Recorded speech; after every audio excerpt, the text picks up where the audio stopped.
Hello, A Person here, and last year I did a video on every game I've ever played. It was a mammoth video at 80 minutes long, chronicling 20 years of gaming. And since that video was released, you could add Spider-Man Miles Morales, Castlevania and Crash Bandicoot 4 to that list. But there's one thing you might be wondering. Among the thousands of games I've played, which ones are my absolute favourites? Which are the ones I remember more fondly than others? Well, I'm glad you asked. It's time for my top 10 games of all time. Don't worry, I'm not becoming a countdown channel, this is just a one-off. Disclaimer. This is my opinion and is based on general feelings I have about certain games. It is not in any way meant to be the definitive top 10 games of all time. It's sad that has to be said, but then this is the internet and everyone thinks their opinion is absolute fact, so... With that said, let's get on with the top 10.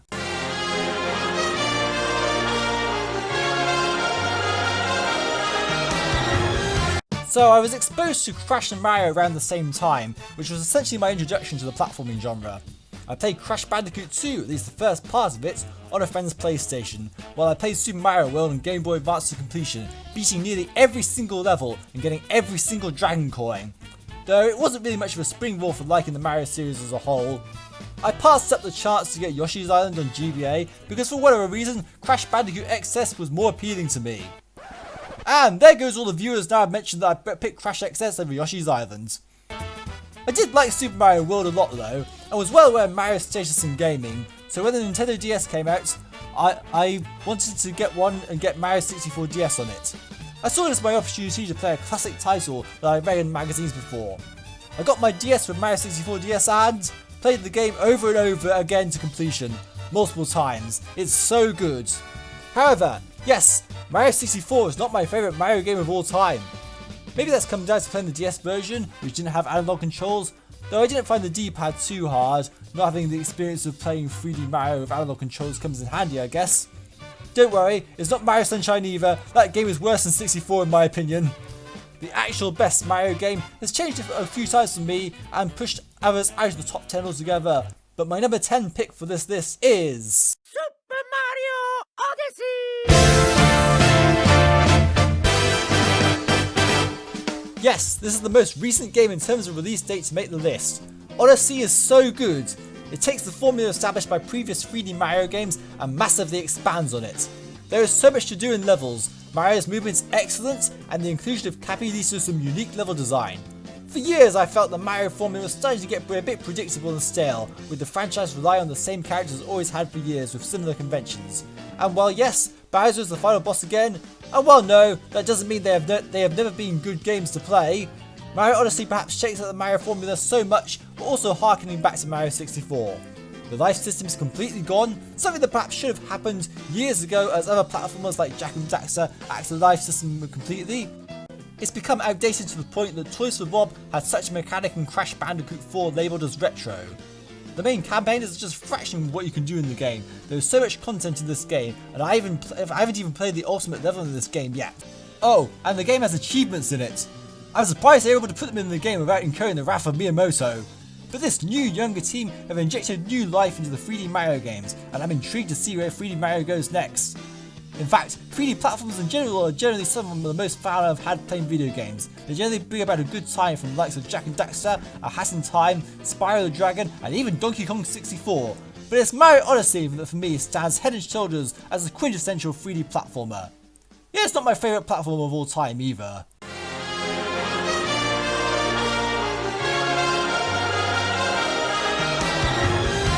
So the first game I ever played was Pokemon Red on Game Boy Color.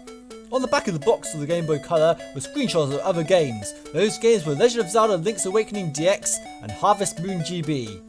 Later on I saw gameplay of Link's Awakening and failed to understand it properly.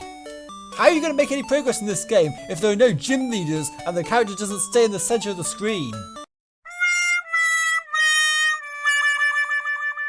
Yeah, I was a dumb kid. It took a few years for me to come round on the Zelda series after I looked at it through a lot of disinterest while I stuck to Pokemon, Crash Bandicoot and Harry Potter games. Yeah, that was a very specific taste back then. I got Minish Cap not too long after it was released and finally understood the Zelda series. This eventually led me to be more interested in playing more Zelda games. and I have since gone on to play almost the entire series, apart from Four Swords Adventures and Triforce Heroes. The critically acclaimed Breath of the Wild was the first Switch game I played, and it's lavish with praise. With that game being so highly regarded, you would think this was about to make the list, right? Well, due to certain gameplay experience and the niggling little issues I have with this game, it falls short of the top 10. But what about Ocarina of Time? That game is widely regarded as one of the greatest games of all time. That must be in your top 10, right? Nope! The Zelda game that makes it into my top 10 is...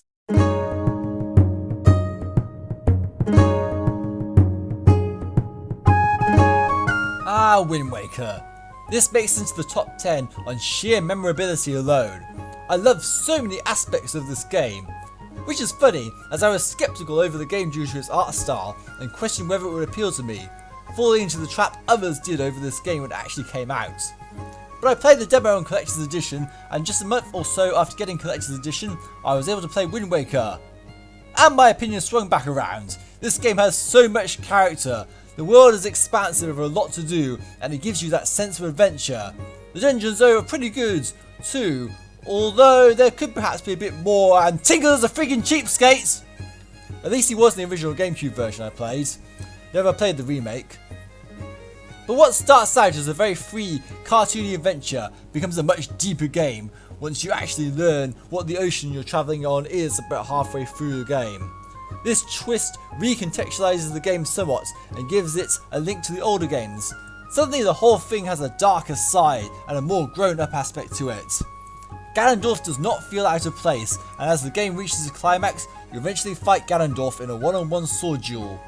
The fight is rather easy, even though it's pretty epic, but the story sequences and dialogue around them are one of my favourite scenes in Zelda. Let's not forget that there are a lot of outside activities, including battleships, Splish! leaf gliding, and the most comprehensive side quest in Zelda history, the figurine collecting quest, a quest I have never really finished. Though, truth to be told, when it comes to Zelda side quests, I've tended to only do those that help me get all the items. Ho hum.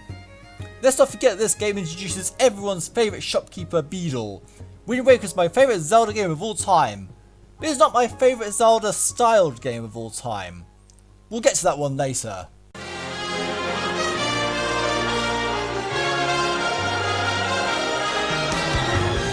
So I got introduced to the platforming genre via friends and family owning two different games in the genre, those being Super Mario World and Crash Bandicoot 2. Since then, I have played many 2D platformers which have incorporated far more than those two franchises. I mentioned before that Crash Bandicoot XS was the first time I ever saw pre-rendered graphics in a game, but there's one particular game that is far more famous for its use of pre-rendered graphics. One that I did not get the chance to play until our Wii finally had access to its online features and I could play virtual console games. So of course I went over and picked up Donkey Kong Country. I played the game and loved it. Then I heard its sequel was even better, so I played that and loved it even more. DK quickly became a favourite franchise of mine, so much so that I did an entire Donkey Kong timeline on this channel way back in 2009. The footage you're seeing from those games is in fact the same footage I used for the timeline video. But DKC2 doesn't make the list, as while they are excellent games, I was a bit more impressed with the efforts of One Retro Studios, who in 2010 came out with Donkey Kong Country Returns. With immense challenging level design and a lot of creativity, it was a return to form for Donkey Kong games as a whole, and it made me view the entire new Super Mario Bros. Series in a much more negative light as a whole. But even though I thought it was an excellent game at the time, my view on it has since dimmed as it became very apparent on how it could be improved. Luckily, number 8 on the list is that exact improvement.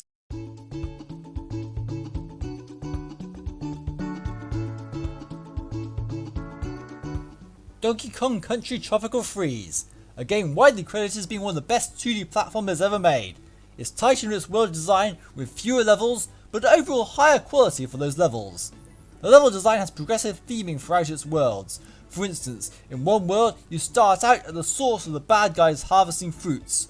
You then go to the factory where those fruits are squashed to be mass produced. Then you eventually arrive at the place where they're frozen into ice lollies.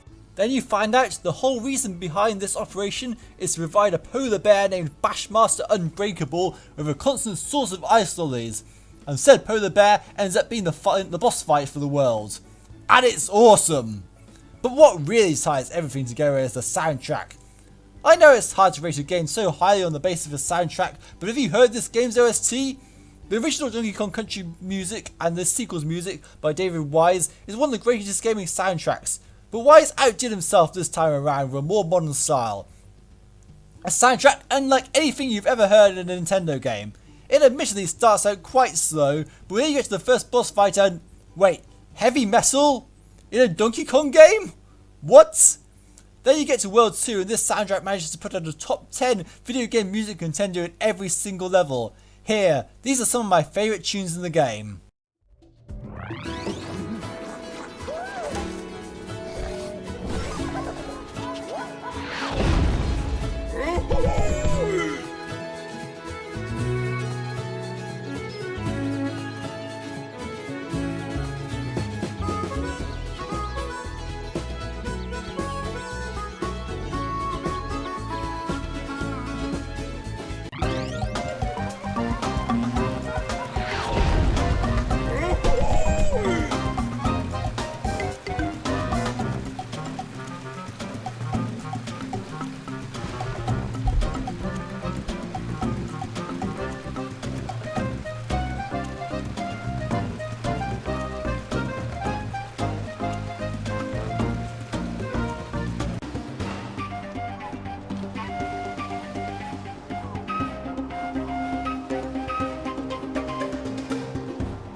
Sorry about the soundtrack section taking so long, kinda got a bit carried away there, that's how good this game's soundtrack is.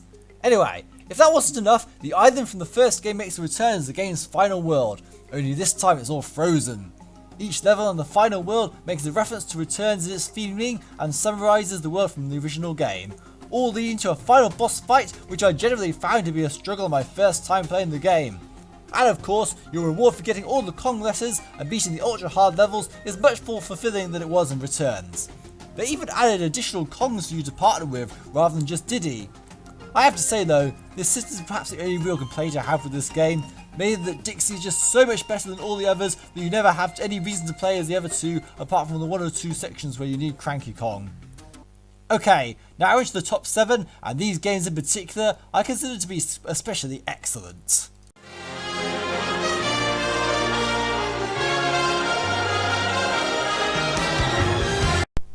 Multiplayer games are something I have had plenty of experience with. Super Smash Bros. Is my all-time favourite multiplayer gaming experience. It's just so chaotic and fun. Mario Kart is also very fun too, though I never really had people I played against locally that I haven't dominated races against, which can leave the experience somewhat predictable. Smash, however, is a game where I feel I'm not particularly great at, but still find fun. But perhaps I wouldn't give Smash a chance if I hadn't come to understand fighting games as well in the first place. The game to finally give me the proper exposure and understand the genre? Soul Calibur 2 on the GameCube. A true great, and one that got me interested in fighting games and subsequently finally giving Smash Bros. A chance. But I wasn't someone who played Soul Calibur just because of Link being in it. I was actually a Link main in that game. I found a game with a lot of its own lore behind it, and its own universe, and subsequently became interested in the series as a whole. I'll at least pick up Soul Calibur 4 before coming around to pick up the revival game 6 just a few years ago. It has a cool character creator that lets you create anything. One particular character I saw created quite a bit in the early months of the game, however, one that soon became redundant when they announced said characters were DLC for the game a month after launch. 2B, who was joining the roster and bringing her own stage with her. I could have perhaps enjoyed the cameo there and the pretty great stage music, but that would be doing a great disservice to number 7 on this list.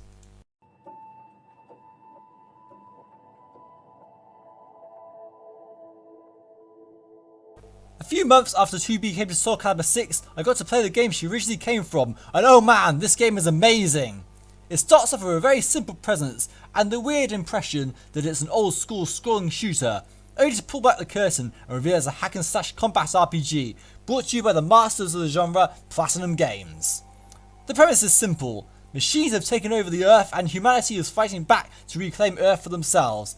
They have created their own androids, highly trained in combat, with the noble cause to save the Earth from the takeover of machines.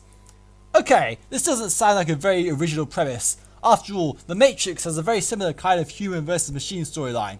It seems typical. And then you meet the machines. Continue. This cannot continue. This cannot continue. This cannot continue. This cannot continue.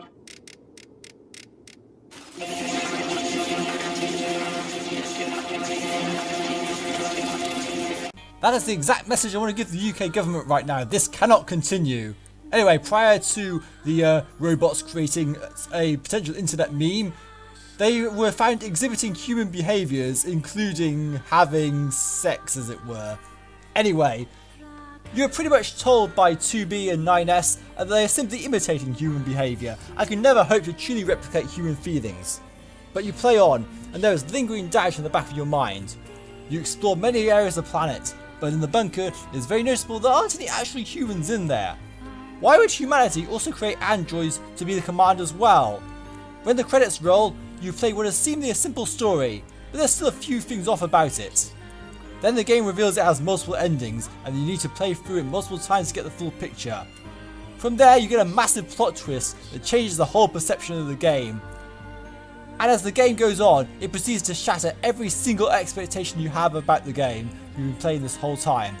I don't want to spoil too much, but this game gets pretty dark and melancholy in its third major act, and the ending is a truly unique experience you must experience for yourself. At least until Square Enix shuts down the servers for the game, that is. It should also be noted that I was a very philosophical child, so games with philosophical storylines tend to strike a chord with me, and this is one of them. It touches on many human literature and concepts. Characters like Pascal are directly named after philosophers, and the main villains are machines named Adam and Eve. Contrary to what you might think, both of these characters are male. Don't worry, the game is well aware and makes reference to this on one occasion.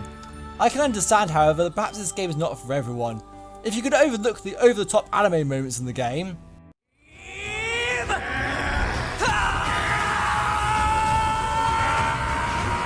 then you'll find one of the deepest, richest games you'll ever play. And hey, if you like anime, you'll love this game even more. So there is that too. Just play this game anyway, it's so good! That being said, I think these next 6 games are even more special.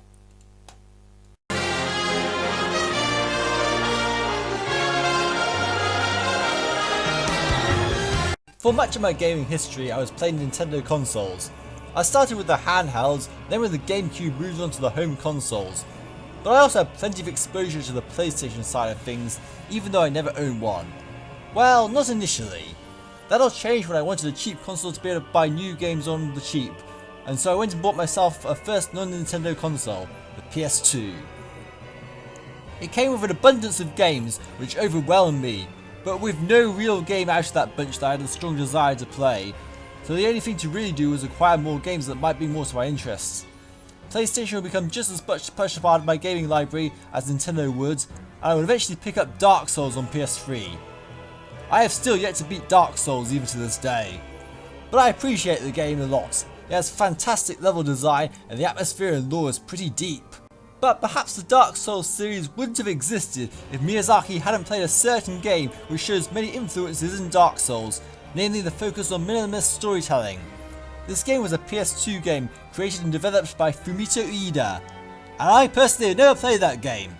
He made a spiritual successor to that game though, and it's this particular game that makes it to number 6 on the list.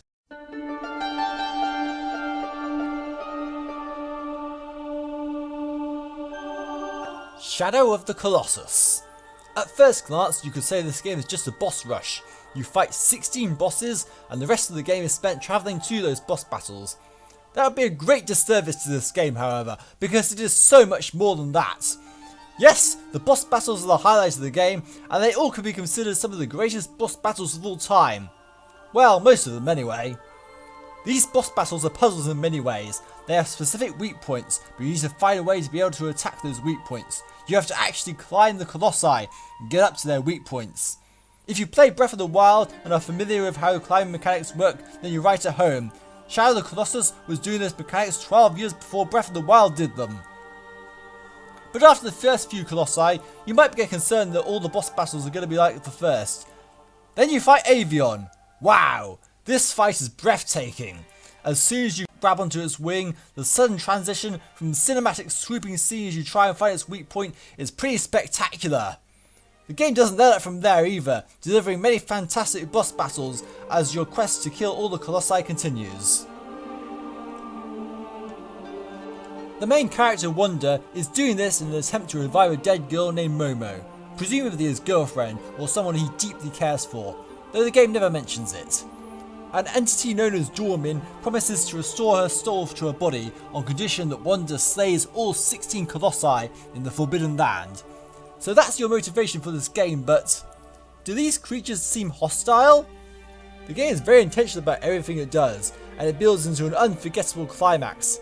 I'm not even mincing words when I say that the ending of this game is one of the greatest endings in any video game. If you somehow have never played this game, then you're doing a great disservice. It has been re-released a few times now, with a definitive version of the game being the PS4 remake by Bluepoint Studios, which has a different control system that people who didn't like the unconventional controls of the original may prefer.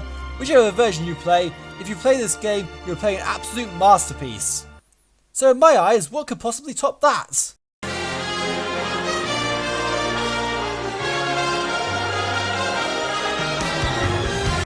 I mentioned before that I was a very philosophical child. At age 5, I began to wonder why I was seeing the world through the eyes of one particular individual. Yes, that is what I genuinely thought. So games with philosophical storylines that use it for depth eventually began to appeal to me. Not that they were never going to, and that I couldn't appreciate such storylines. After all, when I was younger I read the His Dark Materials trilogy by Philip Pullman. The last novel in the trilogy, The Amber Spyglass, is probably the best book I've ever read, and I'm so glad it's finally going to be adapted to visual form in the coming years. But that is getting off topic. Kind of, because my number 5 game on this list shares a remarkable amount of number of parallels with Pullman's work. It was a game I initially overlooked when it was first released back in 2011, possibly due to hearing a lot of things about the British voice acting and localization. Again, impressions of games you never played are not a great idea to have when you have never played the actual game itself. And eventually, I got around to playing a true masterpiece, coming in at number 5 on the list.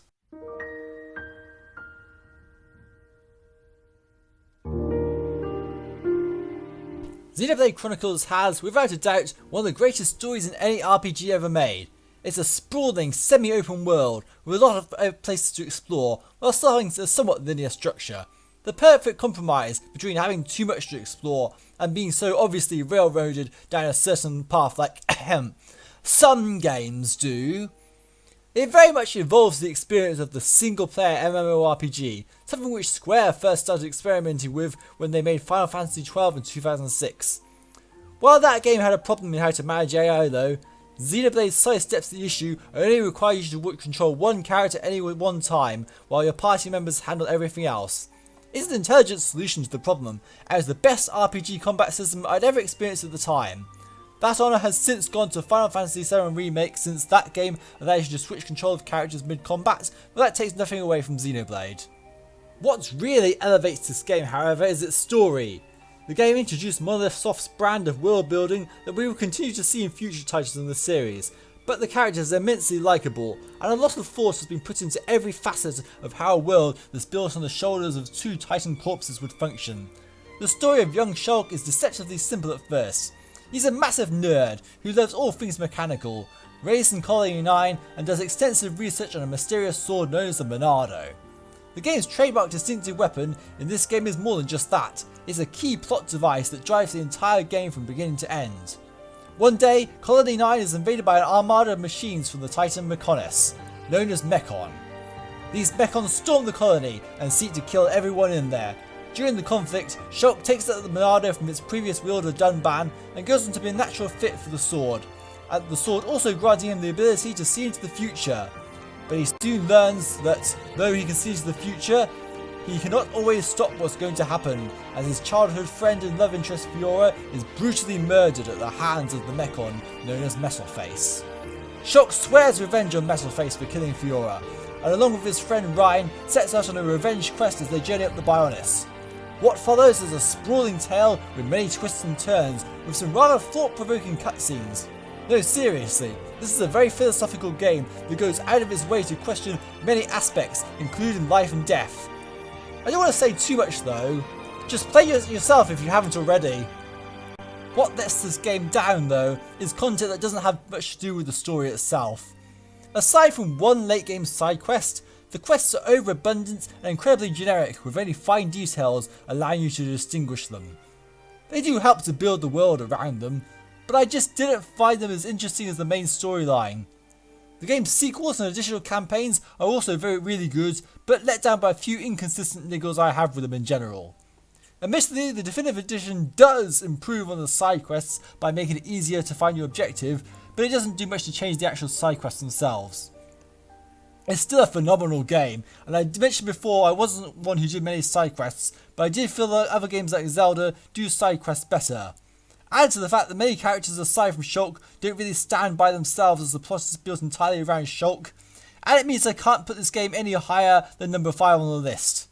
Oh well, the next 4 are an extremely high standard anyway.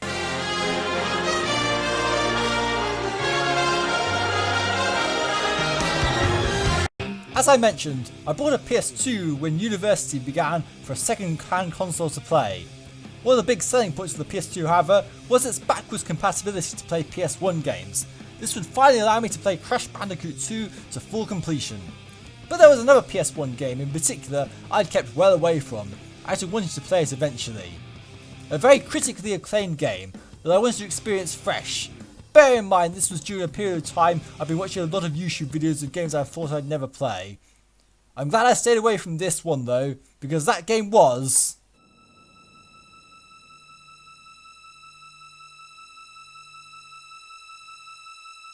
Final Fantasy VII, the game that made RPGs mainstream. The game that finally convinced people that JRPGs could thrive outside of Japan. And the launchpad for the evolution of storytelling in video games. Like Xenoblade, this has one of the greatest stories in any RPG, and the user-friendliness of the materia system is one of the greatest character customization systems in any game.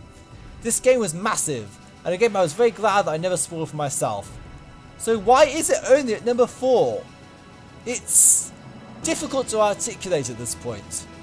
We are dealing with what I consider to be the finest games I've ever played, and there are 3 particular games that I hold especially high esteem, which have been my top 3 for a very long time at this point, and will very likely not change. There really isn't a lot wrong with Final Fantasy VII at all, far from it in fact. Sephiroth is a very deep villain with a cool backstory, the main cast are incredibly likeable and full of personality, the world is incredibly expansive with a city starting out as the backdrop to a worldwide adventure. Its plotline has been constantly remained remarkably relevant due to tackling the idea that the current method of creating energy sources is unsustainable, which has led in the real world to the event of global warming. It also borrows from other game genres like racing games and snowboarding to provide a variety of gameplay. As for the Final Fantasy VII Remake, the first portion of the game was very good. However, it is only the first portion of the original game, and while it was a spectacular experience in its own right, it also does a few things which are questionable to say the least. It seems to be striving to set itself out as its own game, and therefore I cannot consider it to be the same game as the original, which is the full storyline is, in my opinion, the far greater experience. Who knows? Maybe when the full project is out, this will surpass the original and become my new favourite game of all time. Or games of all time? This is a fantastic game, and it's only extraordinarily little reasons as to why I have 3 games above it that I like more than this one. The main one is the fact that as great as the materia system is, it removes all individuality from your characters. Anyone can do any role, which leaves only the distinguishing aspect of your characters being their limit breaks. It's a very minor thing in the grand scheme of things, but it's a personal preferences like that which can help shape a list.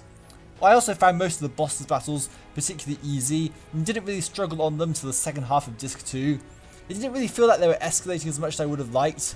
Then again, that could have been down to my character party levels. Oh well, let's move on to the top 3.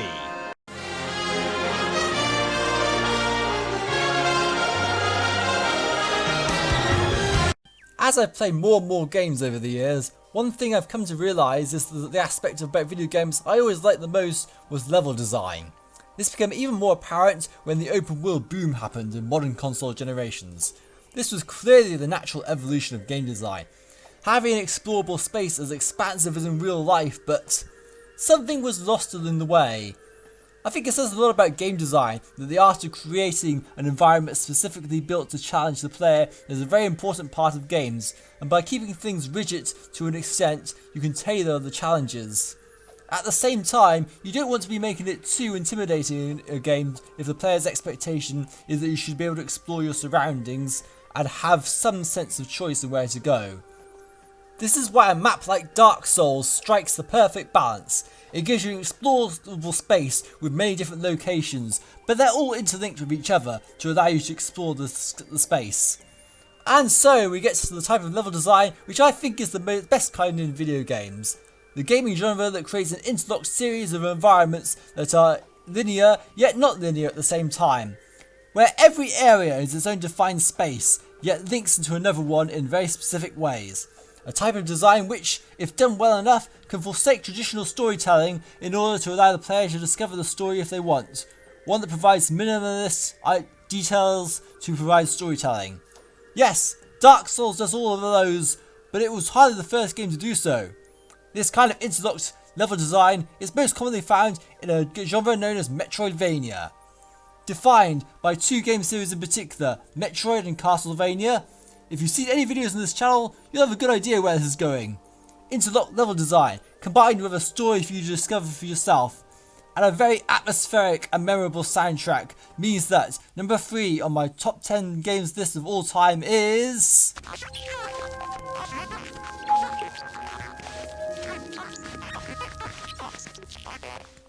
Metroid Prime, the second Retro Studios game to make it onto this list. A game that slowly eases you in with an action-packed opening. It starts with Samus travelling to the space pirate frigate Orpheon. After infiltrating the frigate, Samus fights and defeats the parasite queen, the result of which causes the ship to self-destruct. After a frantic escape sequence, Samus discovers that Ridley is alive again, now cybernetically enhanced as Meta Ridley. During the escape sequence, sparks from the exploding ship strip Samus of all her abilities, and as she exits the frigate, she sees Ridley flying down to the nearby planet. Samus gives chase, and then the real game begins. Planet Talon 4 is an expansive, interconnected planet with a tragic past. Several years ago, a meteorite fell from the stars and infected the inhabitants with a deadly poison. The Chozo, who were living on the planet, were all wiped out in the process, and only the local wildlife remains. Oh, I should probably mention that last part is never shown in a cutscene or told to you by anyone in a cutscene. Metroid Prime introduces the scan visor, which allows you to examine your surroundings and find out more detail about them. By scanning the walls of the Chozo ruins, you learn about this deadly poison that infected the planet. You see the poisonous water everywhere, and naturally you think this is what killed the local wildlife. You then defeat the source of the poisonous water, Flaga, only to find out that the poison that killed the Chozo was something far deadlier. A mysterious substance known as Phazon, a very mutagenetic substance. It soon transpires just why the space pirates are on this planet as you continue to explore it until you eventually get to the very heart of the operation and discover the substance itself. There, in the Phazon mines, the true extent of the space pirates' goals are made clear. They want to use Phazon as a new power source to create elite pirates. Space pirates enhanced with the power of Phazon. Along the way, in an ingenious bit of world design, you have to travel through the very ship you started the game in, now integrated into the environment and underwater. All the while, this amazing music plays in the background.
Planet Talon 4 has great 3D interconnected level design, the game's soundtrack is fantastic, and the story, should you choose to pursue it, lays the groundwork for the games to follow. While its sequels Metroid Prime 2 and Metroid Prime 3 improve some aspects of the game like the scan visor, which isn't as intuitive in Metroid Prime, and are fantastic games in their own right, those games also lost something that the original Metroid Prime had. What a first game for Retro Studios to develop. Metroid Prime is truly an incredible game, and for a while I was debating whether this was my favourite game of all time. It has to be said this was competing with number 2 and number 1 for a while for that particular honour, as I loved those games so much. Ultimately, I found the other two slightly more dear to me.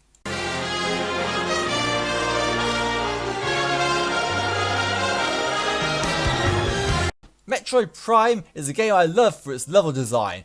The minimalistic nature of storytelling is also a nice touch to it. But if you look at other games in this top 10, you'll also notice I love a good storyline in games, so naturally this is going to figure into my choices here. I also stated that Legend of Zelda Wind Waker is my favourite Zelda game, but it's my favourite Zelda styled game of all time. What would it take for that to be the case then? Well, I like level design and I like a good story. Applying that to the Zelda style, and for it to be really good, will require an expansive storyline set across multiple regions and encompassing multiple legends. It needs to have memorable characters, a memorable soundtrack, and feel so good to play every single time you play it. Surely such a game doesn't exist. Has anyone really made a game to that sort of satisfaction level that isn't Nintendo? Yes, actually. Let me introduce you to a game so good, a game so beyond human creation that you could say it's godlike.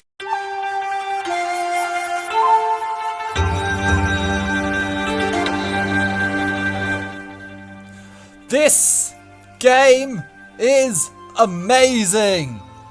Don't complain about the fact that Capcom keeps re-releasing it over and over again every console generation. They do it for good reason. Okami is the ultimate tale of good versus evil, incredibly stylized with a unique watercolor graphical style which looks gorgeous in motion. Oh, and that watercolor style isn't just an aesthetic thing either, it also incorporates itself into the gameplay. The game's brush technique mechanic allows you to draw on the screen to summon wind, fire, lightning, change the time of day, make trees grow, anything a god could do really. It's an intriguing gameplay premise, but the game adds so much more onto that. If you have anything of the slightest bit of interest in Japanese culture, then you must play Okami. It borrows from so many different Japanese myths and weaves them all together into a compelling game. Over 100 years ago, the village of Kamiki was cursed by the evil serpent Orochi. Orochi forced Kamiki village to sacrifice a maiden every year by marking their house with an arrow. Kamiki village partook in this tradition every year until one year Orochi was finally defeated by a white wolf named Shiranui and a warrior named Nagi. 100 years later, however, a mysterious figure who doesn't believe in the legend removes the sword sealing Orochi away and unwittingly unleashes him upon the world, plunging the land of Nippon into total darkness. This is paraphrasing an extensive backstory that is told to you upon the game booting up, and yes, you are dumped on with exposition to start the game with, which can make it difficult to get into. But if you persevere, then the game begins to familiarise you with its concepts, and hopefully you come to love it from there. You play as the sun goddess Amaterasu, taking on the form of a white wolf, revived by the wood sprite Sakuya to save the world from Orochi. And that is where the game goes from there. Oh, but you're not alone. You have an accompanying pint-sized wandering artist named Isun who acts as the game's help system. He provides guidance on where to go in the game and gives you hints on how to solve puzzles, but he also has a very endearing personality as one of my favourite characters in this game. The other being Blockhead, of course.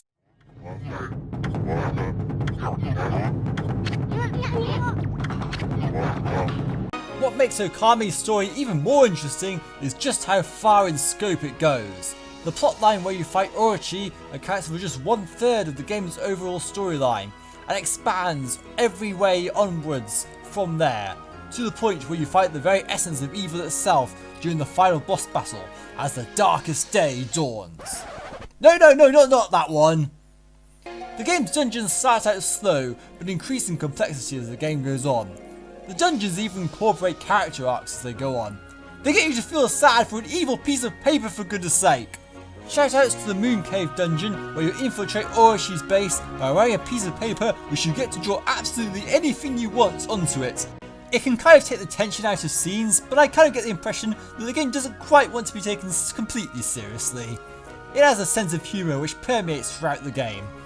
There's a large amount of demons for you to fight, and coming from the creative Devil May Cry, as well as the man who will become the figurehead for Platinum Games, the combat system motivates you to perfect your fights.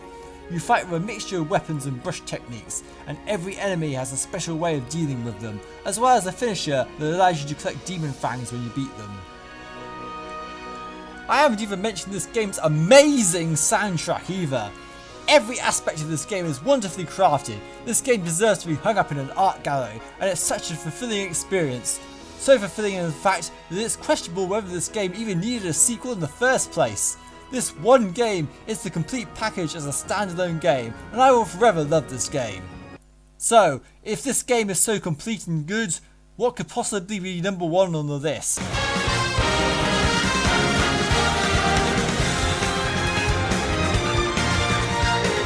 Well, If you've seen any of my videos previously, you may have noticed in blooper moments a particular tune has been playing. It sounds something like this.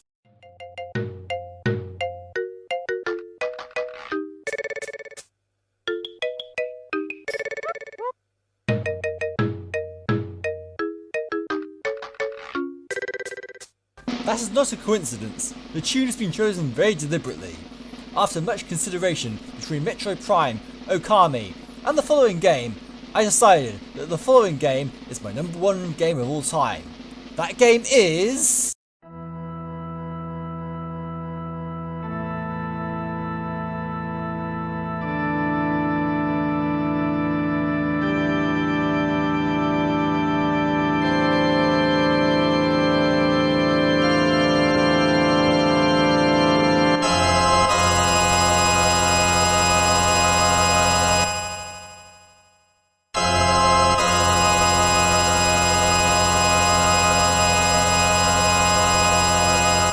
In a world where magic was once commonplace, one event changed it all: the War of the Magi.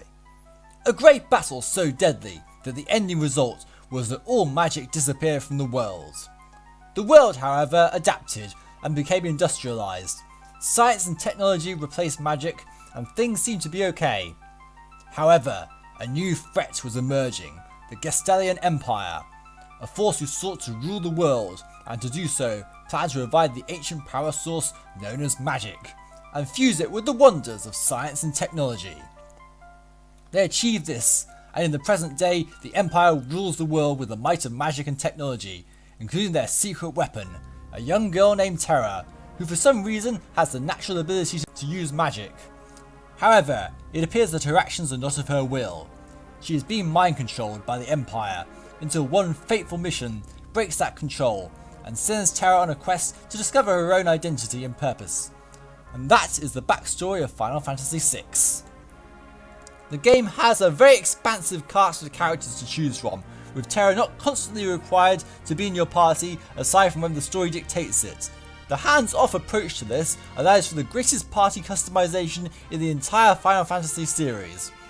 As someone who played Pokemon Red as his first game, I've always liked having a large amount of customization in RPGs, and Final Fantasy VI has 14 different party members to choose from by the end of the game, each with their own distinctive moves and styles, well, for the most part anyway. The game allows you to choose from a party of 4 from these 14, and they offer a lot of unique mechanics which changes how you play. My favourite character is Sabin, the game's monk, who has a variety of fighting techniques, which you pull off by simulating fighting games of all things and hitting the D-pad in certain combinations to create different attacks. One of these is a suplex. This move is so strong you can even use it on a train. There are other distinctive styles like Cyan's Bushido techniques, which reward you the longer you leave the menu open, Edgar, who uses a range of different tools to attack with, Setzer, who uses a slot machine with various different attacks, and Realm, who can sketch enemies and use different abilities from them. The main cast is good and all, but the villains are even better. Emperor Gestel's General Kefka is my favourite video game villain of all time. He is just perfect as a villain. He commits atrocious acts, but laughs them all off. He's very comparable to the Joker from Batman in that sense. As the game goes on, he just becomes more prominent and is the centrepiece of some of the game's story's most memorable moments, including one which alters the game's second half into a very different experience. It's the culmination of the story's biggest high point, a point which starts a few story sequences after one of the game's most notable set pieces, the opera scene. This is where Setzer comes into play, owner of the world's only airship. You need that airship to get into the Empire's stronghold, but fortunately one of your party members, Celeste, looks a lot like a famous opera star, so your party devises a plan to have her take the star's place and have her abducted by Setzer instead. You actually have to memorise the lyrics of the opera and pick them out in the moment so that the show goes off without a hitch. Assuming of course that a certain octopus doesn't interfere. Yes, Outtro is one of the best characters in Final Fantasy VI. He shows up as you're riding down the river at first and has some of the best dialogue in the game. The ultimate comic relief character who only gets better as new characters join the party and create new interactions. He does fade away somewhat during the second half of the game, but is still there should you wish to go there. The entire game is backed up by an amazing musical score from the genius that is Nobuo Uematsu. The entire soundtrack is immaculate, to the point where the game has a 40-minute long final boss battle theme, and it's still memorable. It has this amazing balance of gameplay, story, soundtrack and character which elevates it in my mind to such a high pedestal that I find it difficult to see how any game could possibly dislodge it from that spot. I really thought Chrono Trigger would actually force me to challenge that opinion, but for whatever reason, that never happened. Guess the thing to learn from this entire video is that timing of when you play a game can create the context in which you rate a game. I'm sure we all have that one game in our own minds that will never be topped no matter what other game we play, and what might objectively be better than it. Final Fantasy VI is that game for me. It is truly an amazing game. So, thank you for watching this video. Please like the video if you enjoyed it, please share this with your friends so we can get more people watching this video, please subscribe to the channel for regular gaming and TCG content, and hit that notification bell so that you know exactly when new videos are coming out. Also, follow me on Twitter at GenericAperson, all one word. Thank you for watching, I've been A-Person, goodbye!